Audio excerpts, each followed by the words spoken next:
Welcome. Thank you so much for attending our Phonics Masterclass for parents. I am Sophie Griffiths, one of the directors here at the Phonics School. And I'm Susie, one of the other directors here at the Phonics School. And today we are going to talk you through everything you need to know about phonics in order to help your child at home. We're going to explain to you what is phonics, why we use phonics. We are going to clarify for you the sounds made by all the letters in English. And we're going to whiz through how we teach early reading and early spelling, and finish with some examples of how you can help your child with their sounds and their reading at home. So if you are watching the recording, then please pop us an email. You'll see it at the end of the webinar with any questions you have at all about anything you listen to and see over the next 30 minutes. So what does phonics mean? Phonics is the English words broken down into their very smallest component, their sound components. So for example, cat, rather than being C-A-T, would be k-a-t. You're going to hear more about this in a minute, but just so that you can recognize and are aware of some of the words and terms that we will use throughout this webinar, there are 44 commonly recognized sounds, and the program that we use to teach phonics has 5 phases. So a grapheme, that is the written code for that sound, such as the letter S, and the phoneme is the sound that that grapheme makes. For example, the letter S makes the sound S. I'm just going to show you now a little bit more, a really wonderful video about exactly what phonics is.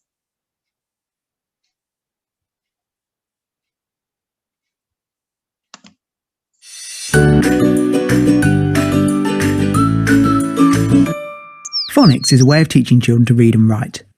Here's how it works. English is made up of around 44 different sounds. We call these sounds phonemes. Like all languages, English has an agreed code for how we write these sounds down. Each phoneme, each sound, can be represented by one or more letters. The letters and groups of letters that represent a sound are called graphemes.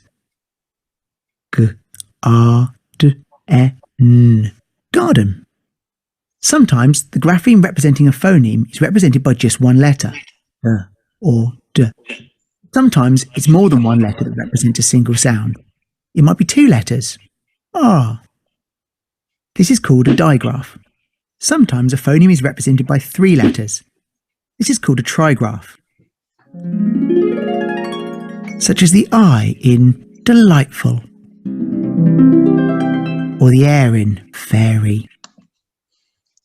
So this is some terminology that you will come across when you are learning about phonics. And I'm just going to talk quickly about why phonics is so important. So why do we teach phonics? So phonics is a part of the British National Curriculum for English in the UK. It is used in all the primary schools to teach children how to read and write English. And it is used because it's proven to work, and it is the most effective way and the most efficient way of helping children to learn how to read and write English. It also raises the reading age of your child. So I'm going to pass you over to Susie, who's going to talk to you about phase 1. So the very beginnings of phonics are something that aren't very often taught to older children. So any older children who arrive at learning reading and writing in English at an older age might not come across phase 1, and that's fine. But for those of you who have a much younger child, I will give you a brief overview of what phase 1 comprises. So phase 1 is all about learning about the sounds that you hear naturally in the environment. So a child could hear the difference between a door bang, a bell ring, a dog barking, and can understand what makes each sound. This then moves into hearing a word and just being able to differentiate each sound that they can hear in the word, especially what sound a word might begin with. So a child could hear that sun, sand, both start with the S sound. They don't need to know at phase 1 that this is written with a letter S. Nothing more, just distinguishing the sounds. So this is phase 1, the very, very foundations. which we won't teach to our older children. We then move on and you will see the progression of all of the sounds. So this is an example of all of the sounds that are taught in their order from phase 2 right up until the end of phase 5, at which point we stop introducing, and all of the 44 sounds made by the English language have been introduced. What you will see here is the order in which they're introduced. And you will notice, and you will see more clearly on the following slide, that we don't begin with A, B, C in this order. This is because we need to teach sounds in the most efficient order. So if we begin with the first 6 sounds, for example, s, at, p, n, as you'll see at the top of the screen, these sounds are then the most commonly occurring in the English language. So straight away, with only 6 sounds under their belt, children can already make and read and spell about 10 words. So this is why this order. So here is phase 2. These are the most basic sounds, the ones that occur the most frequently, and so they are the first ones to master. And as you see from left to right and from top to bottom, this is the order in which they're introduced. So we at the Phonics School, and any teacher in the UK, the very first sound a child would be taught would be the sound made by the grapheme S, which is the sound S. I am just going to go through all of these sounds now and say them in their clearest possible way so that you can hear exactly as they should be said. This is very important because this is going to be how your child needs to know them, to read and to spell with them. This will be fairly speedy, of course, but this is a recorded version which is available. And so you can pause, you can go back, and in the crib sheet at the end, we will send you a link to a video where you can hear them and play them over and over again at your leisure. So here they go. S, a, t, p, I, n, m, d, g, o, k, k, k, e, a, r, b, f, u, s. So I just wanted to draw your attention to a few sounds which might be tricky. So especially children who are coming to English from a second language, the names of some letters are especially tricky. And if you are helping a child at home who is learning English, really pay close attention to the following letter names. U, Y and W are ones to really focus on. And we find that the trickiest sounds for children to pronounce are A, V, J, W, discriminating between Z and S. And then the 2 different ways that the F sound can be pronounced, which we'll come on to in a moment. At this point, it is also worth mentioning that although children are taught through phonics religiously that every letter should be pronounced with the sound that it makes, it is important that they still know every letter has a name and a sound. And here's just a nice, fun way to show you how we share this with the children. What is 3 plus 4? Check your answer here to earn fun pets. Here it comes.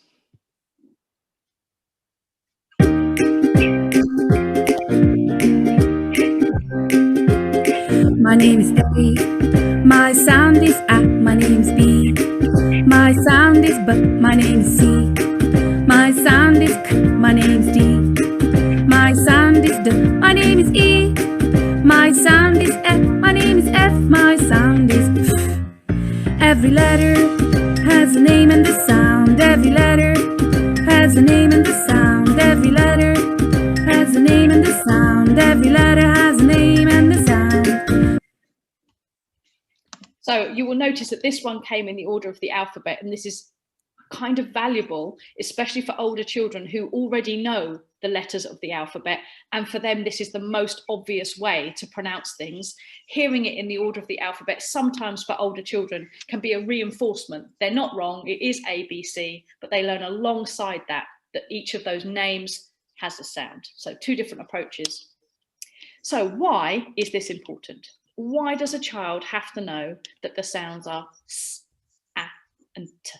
This is because of something called blending. So when we say blending, we are referring to how a child learns to read. This is when a child takes every sound that they have learned and says them quickly and together in succession in order to build a word. So to blend the sounds together to make a word. So for example, the word man, we could have m, a, n, and when a child says that quicker and quicker and quicker, man, man, man, then they can build a word. They blend the sounds together. And it's especially important that a child says the sounds correctly, because if you blend it with the letter names, or you blend it with a vocalization on the end like m, a, n, then you don't get such a clear picture. And here's a much better example of exactly that.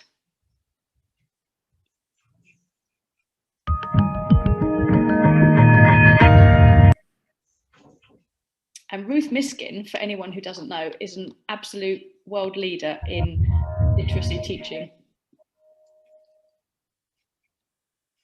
When teaching your child the speed sounds, it's very important that you don't add an onto the end of consonant sounds. Say not ma, f, not fa, and not la. This takes some practice, but if your child learns to pronounce the sounds as pure sounds, they will find it easier later to put the sounds together to make a word. For example, it is easier to put the sounds at together than at. Perfect. An excellent example of what I was trying to demonstrate. So that also was an example of somebody blending. We're now going to take a look at a more detailed example of how we use those sounds and how we would teach a child. So this video will show lots of the earliest sounds, the phase 2 sounds. Phase 2. Sorry, you can carry on. And they will be put together so that a child can build a word. So in this lovely video clip, we see the sounds dripping in one by one. And then as a teacher or as a parent at home, because this is something that will also be in your crib sheet at the end, you can press pause. You can look at all the letters together, get the child to say them, getting quicker and quicker together. And then the word is revealed. And for children who don't speak English, this resource is fabulous because there's also a picture to demonstrate what that word means.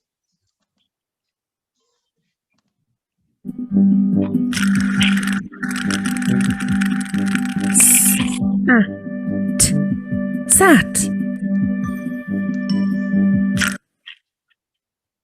Sorry, we're going to the next one.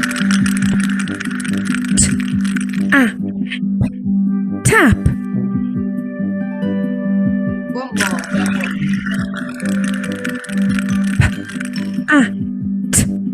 Pat. So this is blending. And once a child knows how to blend, then they will be able to read and we can start to work on books. The other element that happens hand in hand with knowing the names of the sounds and putting them together to read is then learning to spell a word. So again, all a child needs to know is the sounds, and then they can break a word up, they can segment it to spell. So we often talk about using robot arms for this, like the word cat. A child could say cat. Here's where phase 1 sound discrimination comes in. They can hear that that first sound is a k. They can hear that there's an a, and then they can hear that there's a t, and they learn to chunk it. We often teach a child to use their robot arms and to say k, a, t. They send the word down the conveyor belt and they build cat. Here's a lovely example from a British classroom of a class in action, and they've just learnt a much harder sound, the letters E and Y together, one of the digraphs that makes the E sound. And we're about to see a child demonstrating how to segment a word so that she can spell it. Now, if you walk to a table and you find this one, as you can see, Emily, if you found this, we're going to use our robot arms to sound talk this. Okay, so do you think you can show me robot arms? Right, show me robot arms. Are you ready? What is it? It's a E.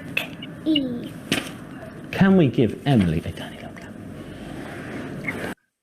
So, tiny little clap for this child who fabulously managed to segment to write down the word d-o-n-k-e, donkey, which was excellent.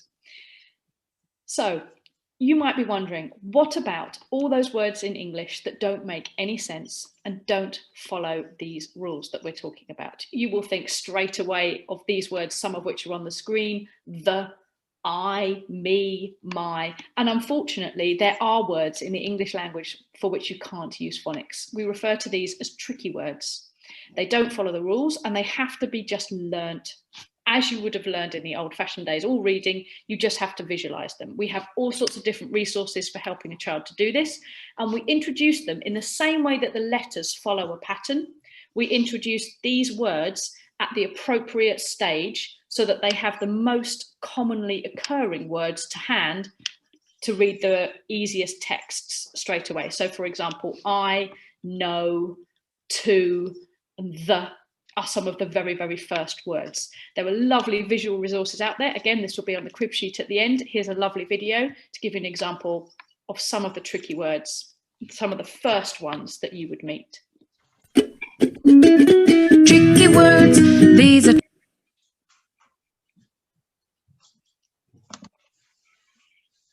tricky words that you can learn. These tricky words, don't let them trick you.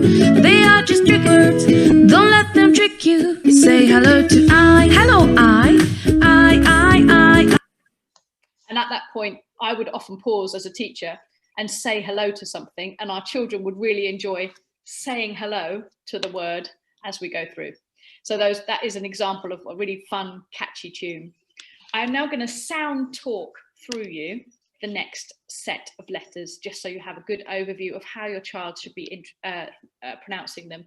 And you will see a much higher incidence in here of what we call digraphs, where there are two letters together making one sound. So I will again say them from left to right as we go through. So we have j, v, w, x, y, z, z, ch, sh. This one here has two sounds. So we say f for think and v for this. A, E, I, O, oo, and the same grapheme can make two sounds, oo or as in book. Or, ow, oi, ear, air, your, and which is one of the trickiest ones to pronounce, especially because it can vary depending on where you are in England. But the most commonly way is to say for that ER spelling.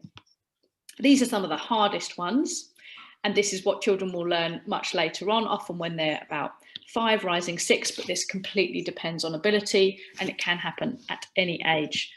So these ones say A, ow, I, E, oi, oo,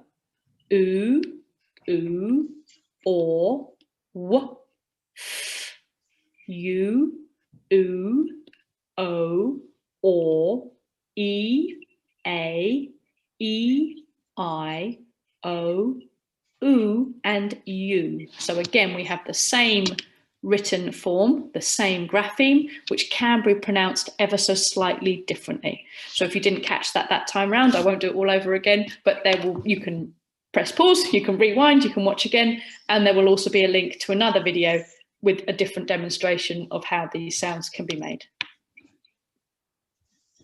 So when it gets tricky, there are some of these graphemes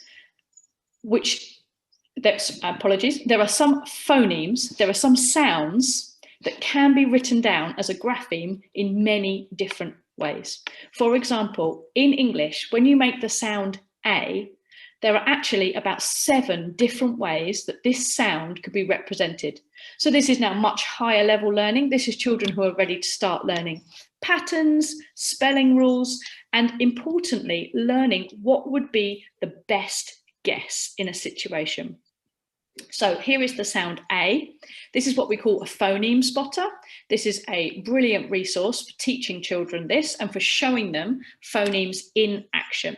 So if a child were to read this text, A child who was working on the alternative spellings and learning all the different ways the A sound was spelt would be able to pick out just in that first sentence, yesterday's great race was bravely won by crazy Dave. That in yesterday, the spelling of A is AY. In great, the spelling of A is EA.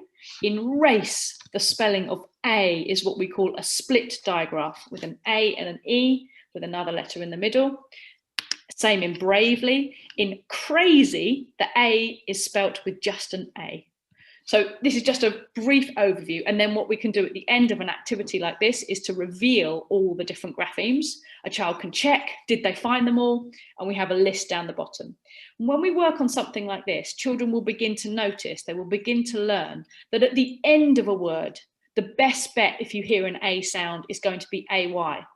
If it's in the middle of a word, the most common examples, well, here we go. The most common example is a split digraph, and probably the next likely option is an A and an I. And at the end of the word, you're more likely to hear an AY. And then there are some rare ones, some ones that you just have to learn in the same way that you learn the tricky words. So this is, as I said, much higher level learning. This is what you would get to towards the end, really, of introducing all the different sounds and spellings. So let's see it in action. Sophie is just going to open up a book, and I'm going to give you a really brief overview of how we would use this phonics, how we would go through a book. We would talk to the child about the tricky words they could see. We would talk to the child about how to sound out some of the other words. And then after that, I will talk to you a little bit about how we would discuss a book with a child. So this story is from our Bug Club collection. We have a huge bank of resources of hundreds of fully decodable phonics, nicely progressed books in our library. And this one is about the Sharma family, who are recurring characters that children will be familiar with. And it's obviously called What's Out There. So at the very beginning, a child who was just learning, I would expect to sound out every sound that they could see, and it would be quite slow. They would hopefully be able to spot that that first word, one, is a tricky word, and then they will probably approach the rest of the first line, one sunny day, tricky word, the Sharma, family, the Sharma family went camping. Excellent. So the Sharma family went camping on one sunny day. And then a child who has got all those techniques really securely under their belt will be able to read that with a little bit more fluency. Look, said Aaron, it says we can camp in this field. Let's put up the tent by the river, said Ma, is obviously what we're aiming for by the time a child is reading this level of book. But hopefully that demonstration just showed you everything that has gone together to make a child able to read it with that level of fluency. And so we thought at this point it would be a good idea just to briefly talk about some of the questioning techniques. If you are interested in working on phonics with your child, hopefully it's because you're interested in working with reading with your child. And if you open a book, it is fabulous if your child can go left to right and read all the words on the page. But we just wanted to take this opportunity to stress that there's so much more to reading than just knowing what the words say. And to give you an example of some really important questions that you could ask at this point. So we could ask literal questions. Exactly what have you read and did you understand it? One sunny day, the Sharma family went camping. At the end of the page, a parent could say, oh, what was the weather like on their camping trip? A child can refer to the text, they can look at the words, and in this instance, they can also use the picture. You can ask them to hunt for clues deeper in the text, deeper investigation questions. Look, said Aaron, it says we can camp in this field. They've got to work out why. How do you know? You might ask them, how can Aaron tell that you can camp in this field? So the deeper inference, they've got to look down here. It says camping is permitted. You might ask them, the third type of question is predicting. Look at the pictures. What do you think is going to happen next? Can you see anything in the background that might give you a clue as to what might happen next in this story? And you might also ask, inference, things that aren't directly there, but you're asking the child to read between the lines. So 4 comprehension strategies that we'd love you all to be working on with your kids when they're masters at phonics and they can skim through a book at this kind of level and beyond. And just to add that this is a masterclass about phonics, and comprehension is a completely different program that we also teach within the Phonics School. And if you're interested in finding out more about comprehension techniques that Susie has just talked about, you can get in touch with us. So I'm going to take us back to the presentation and move on to the next slide, which is what can you do at home. So Susie has expertly taken us through all the different sounds that you will hear within the phonics program and how you can reiterate these with your children at home. She's also talked about the reading strategies and the comprehension that you can do at home with your child as well. And just to mention that the Active Learn books that Susie has used as an example, they are allocated to all of our students for them to use at home as well. So they have access to the online Active Learn world, they have their own login, and their teacher allocates books and learning activities that are tailored to meet their learning needs for their age and their ability. So the other thing that you can do is if you wanted to use some of the resources that we've talked about today, some of the videos to familiarize yourselves more with the sounds, or to play the songs together with your children, we've put together an information pack of resources. If you are interested in receiving these, they also include all of the sound maps from phases 2 to 5, so that you can see the order that the phonics, the sounds are learnt in. So include all of that information, the links to all of the websites that we've used today in our webinar, plus more that we use and recommend. If you're interested in receiving that, then please send an email to Susie at susie@thephonicschool.com. You can see the email address here on the screen. And also, as a customer, you also get free access to 2 amazing resources. One is Active Learn that I've mentioned, and another is Twinkle. And we give our customers parent logins for both of these sites that they can access some amazing resources and activities for phonics reading and writing.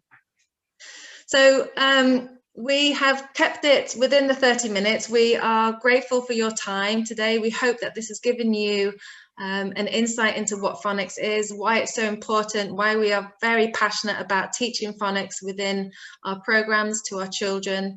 If you have any queries at all, please get in touch with one of us at the email address below. I'll say it again, susie@thephonicschool.com. If you are interested in any of other programs, not just phonics, but perhaps it's the reading, comprehension, the grammar and spelling, or even our conversation classes, please take a look at our website, www.thephonicschool.com. We just want to thank you for your time today. Get in touch if you have any questions at all. We're happy to help you, and hope to see you again soon. Thank you. Thank you very much.